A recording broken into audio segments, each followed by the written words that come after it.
सारफी पंखा लगाकर केवल भेष बदला है, किरदार वही पुराना है। पहले से ज्यादा खूंखार हो चुके हैं हम, आ जाना मैदान में जो तुझे आजमाना है। और कानों में मिड भरनी है या छाती में बेस, भरपूर दिया जाएगा, फरमाइश बता तुझे क्या खाना है।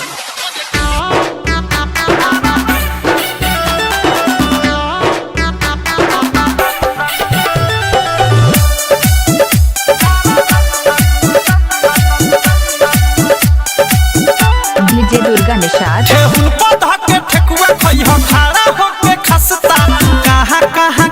मिली सुन ल बेवस्ता।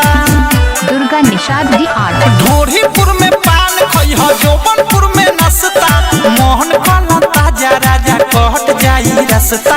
आवा हमारा लंदन जाता रह तू तो लंदन, आवा हमारा लंदन जाता रह तू तो लंदन।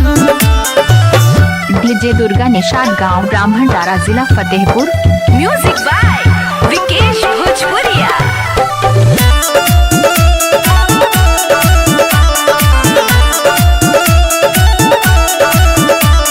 चोली बाजार में बोली ना बोली हो, लहंगा नगर बा पीछे में गलिया गली में मलिया सा पास बनोट घींचे में।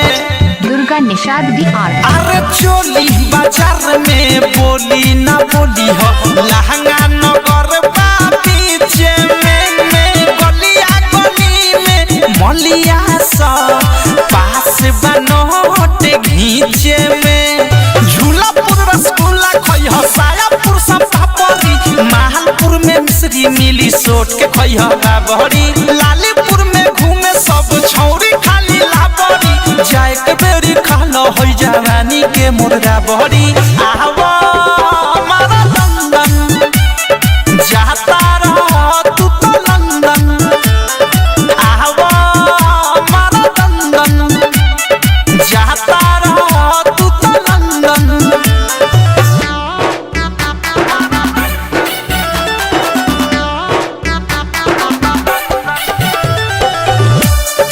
डीजे दुर्गा निषाद, गांव ब्राह्मणदारा। सारी नगर में आ गाड़ी न जइह, कमर नगर न तो छूट जाई।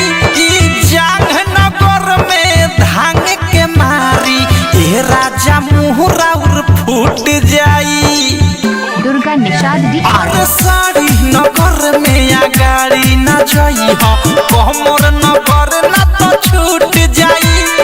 जांग नगर में धांग के मारी, ए राजा मुहरा उर फूट जाई।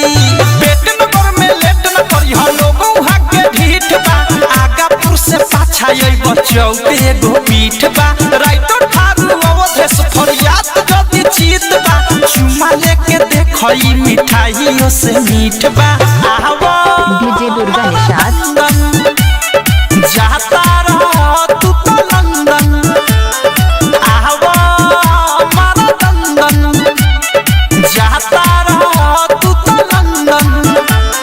डीजे दुर्गा निषाद, गांव ब्राह्मणदारा, जिला फतेहपुर। इनका मोबाइल नंबर 8446017936।